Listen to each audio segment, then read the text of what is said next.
हो तो 17 वर्षों से इतिहास में अपनी अनूठी शैली और प्रभावशाली शिक्षण शैली को रखने वाले IAS और PCS अधिकारियों को तैयार करने वाले प्रतिष्ठित शिक्षक और इतिहास के हर पहलू पर अच्छे से नजर रखने वाले मैं आमंत्रित करना चाहता हूं श्री सुजीत सर का। तो जोरदार तालियों के साथ सुजीत सर का स्वागत है सर आपका।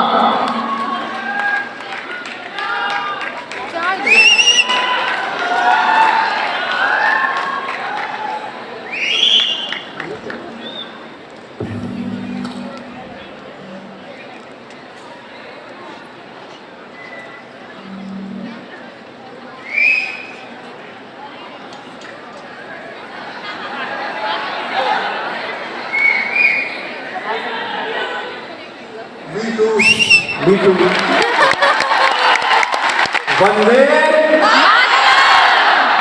चलिए बातचीत की शुरुआत करते हैं एक बार हम। वैसे टॉपिक पे तो हम लोग क्लास में बात करेंगे बट अभी जब हम यहाँ आए थे तो स्क्रीन पे लिखा हुआ था रेवोल्यूशन यूपीएससी और बीपीएससी, और इतिहास वाले हैं तो क्रांति पे तो नजर पड़ेगी ही। क्रांति हो, विद्रोह हो, आंदोलन हो, नजर तो पड़नी पड़ेगी उस पर। हम सब यहाँ एकत्रित हैं। आप कल्पना कर सकते हैं आप कभी कि इतने कम पैसे में और इस गुणवत्तापूर्ण पढ़ाई हो, ये संभव था क्या इससे पहले? ऑनलाइन के लेवल पे कभी ये संभव था क्या इससे पहले? ऑफलाइन के लेवल पे कभी संभव था क्या इससे पहले?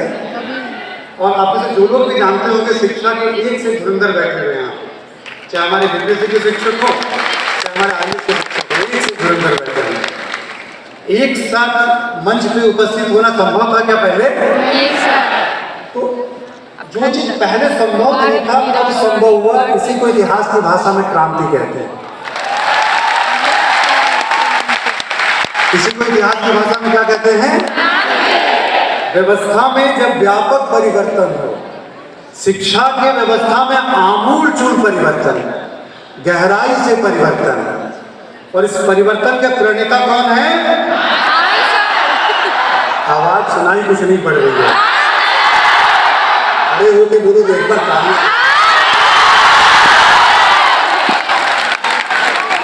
इसके प्रणेता है हमारे आदरणीय खान सर।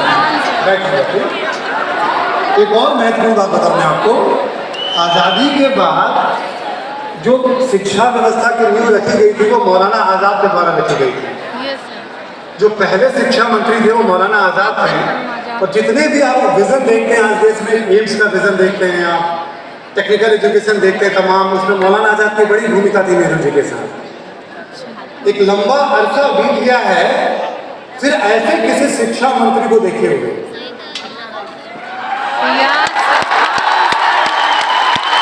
हमने राष्ट्रपति भी देखा APJ अब्दुल कलाम के रूप में, और एक से योग्य व्यक्ति को देख रहे हैं बिहार में भी और हिंदुस्तान में भी। बट एक लंबा अरसा बीत गया इस तरह के एक शिक्षा मंत्री को देखे हुए, तो आपको लगता है क्या भविष्य में फिर हमें, आपको ऐसा लगता है क्या? एक और बात कहूं इसमें मैं, एक होता है कि सरकार के द्वारा जिम्मेदारी दी जाती है या उस सिस्टम में हम जाते हैं, और जब एक बार लोग अपने सिर पे बिठा लेते हैं कि हमारे शिक्षा मंत्री खान सर ही हैं, तो सरकार मान्यता दे या ना दे, जब जिलों में कोई राज करने लगते हैं तो फिर कोई सरकारी मान्यता की उन्हें जरूरत नहीं। तो क्रांति सर ने बातचीत की शुरुआत की। मंच पे बहुत सारे हमारे अग्रज बैठे हुए हैं, आदरणीय धर्मेंद्र सर हैं जिनके मार्गदर्शन में हम लोगों ने भी अपना गाइडेंस शुरू किया था, और बहुत सारे सहपाठी भी बैठे हुए हैं, और बहुत सारे अनुज बैठे हुए हैं जो बीपीएससी में आपको शानदार तरीके से मार्गदर्शन कर रहे हैं यहाँ पे, है। और इसमें कोई हो रहा नहीं, इस पूरी व्यवस्था के केंद्र में हमारे खान सर हैं। खान सर की भी दो बातें और मैं कहना चाहूँगा। वैसे तो मेरी आदत नहीं इस तरह की कहनी थी, क्योंकि मैं इतिहास की भाषा में ही बात करता हूँ, फिर भी कभी कोई पिक्चर का डायलॉग आया था, चीते की चाल, बाज की नजर, और खान सर की बात पे संदेह नहीं। चीते की चाल, बाज की नजर, और खान सर की बात पे संदेह नहीं। और एक बात और कहना चाहेंगे खान सर के लिए कि एक बार मैंने कमिटमेंट कर दी तो मैं अपनी भी नहीं। सर ने एक बार कमिटमेंट की तो जो पेन लेते हैं सर तमाम लोगों को एक साथ इस मंच पर लाने के लिए, ये सही जानते हैं और मैं कई बार यही सवाल पूछता हूँ कि ये संभव कैसे होता है, क्योंकि लगभग 2 दशक का देखो हमें भी अनुभव है। टॉपिक की जहाँ तक बात है, इतिहास की जहाँ तक बात है, आप अभी भी या किसी भी समय किसी भी टॉपिक पे सब्जेक्टिव कोई भी सवाल आप पूछना चाहें किसी भी समय, अभी क्लास के बाहर, सभागार के बाहर, क्लास के अंदर 1 से 1.5 मिनट लूँगा मैं। कितना लूँगा मैं? कोई भी सवाल पूछा गया हो किसी भी एग्जाम में 1 से 1.5 मिनट लूँगा। बट मज़ेदार बात क्या है कि जब मैं वो स्किल आप पे ट्रांसफर कर पाऊँगा तो ज़्यादा मजा आएगा। मैं किसी प्रश्नों को सॉल्व कर लेता हूँ तो ये मेरा एफर्ट है, बट मैं आपको सिखा पाऊँ ये ज़्यादा ज़रूरी है मेरे लिए एक शिक्षक के तौर पर। जब हम क्लास में आपसे मिलेंगे तो निश्चित तौर पर टॉपिक पर बहुत सारी बातें होंगी, इसमें कोई दो राय नहीं, और हिस्ट्री को लेकर हम बहुत सारी बात करेंगे। बट एक दो छोटी मोटी बात मैं बता दूं इतिहास के बारे में।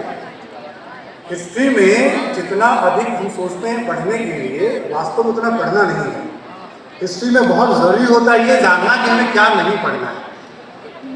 हम अपनी 4-5 पीढ़ियों के बारे में तो जानते नहीं हैं, बट बहादुर शाह जफर और औरंगजेब की 5-10 पुस्तकों के बारे में जानना शुरू कर देते हैं। अपनी पीढ़ियों के बारे में नहीं जानते, पर सबके बारे में जानना शुरू कर देते हैं। जब क्लासेस चलेंगी तो आपको मैं बताऊंगा बहुत खूबसूरती से कि क्या हमें नहीं पढ़ना है।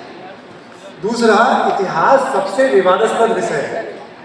इतिहास के बारे में क्या कहा जाता है? हमेशा गड़े मुर्दों को उखाड़ना।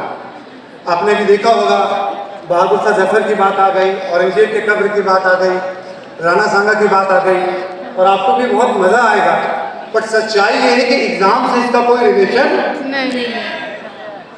एग्जाम से इसका कोई रिलेशन, तो हमें क्या नहीं पढ़ना है इस बात को जानना समझना बहुत जरूरी है। ठीक है, हिस्ट्री का एक बड़ा फेमस कोटेशन है, इतिहास अपने आप को दोहराता है। एक्चुअल में क्या होता है, घटनाएं घट जाती हैं, ऐसा नहीं इतिहास अपने आप को दोहरा रहा होता है। पर जब भारत के इतिहास की बात होती है, जब भी भारत के इतिहास गौरव की बात होती है, तो उसकी बुनियाद कहीं से रखी गई तो वो पाटलिपुत्र की धरती से रखी गई। उसकी बुनियाद कहीं से रखी गई तो पाटलिपुत्र से। राजनीतिक इतिहास की बात होती है, बौद्धिक इतिहास की बात होती है, बुद्ध के कर्मभूमि की बात होती है, महावीर स्वामी जैन की बात होती है, और आगे अलग अलग दौर में भी चलते चले जाए हम लोग इतिहास के अलग अलग दौर में। लोहिया जी की बात होती है, कर्पूरी ठाकुर जी की बात होती है, जयप्रकाश नारायण जी की बात होती है, किसी की बात की जाए, देखिएगा हमारे आपके जीवन काल में आज से 15-20 वर्षों के बाद खान सर की भी ऐसी ही चर्चा होगी। शुक्रिया, बाकी बातें क्लास में करेंगे हम लोग।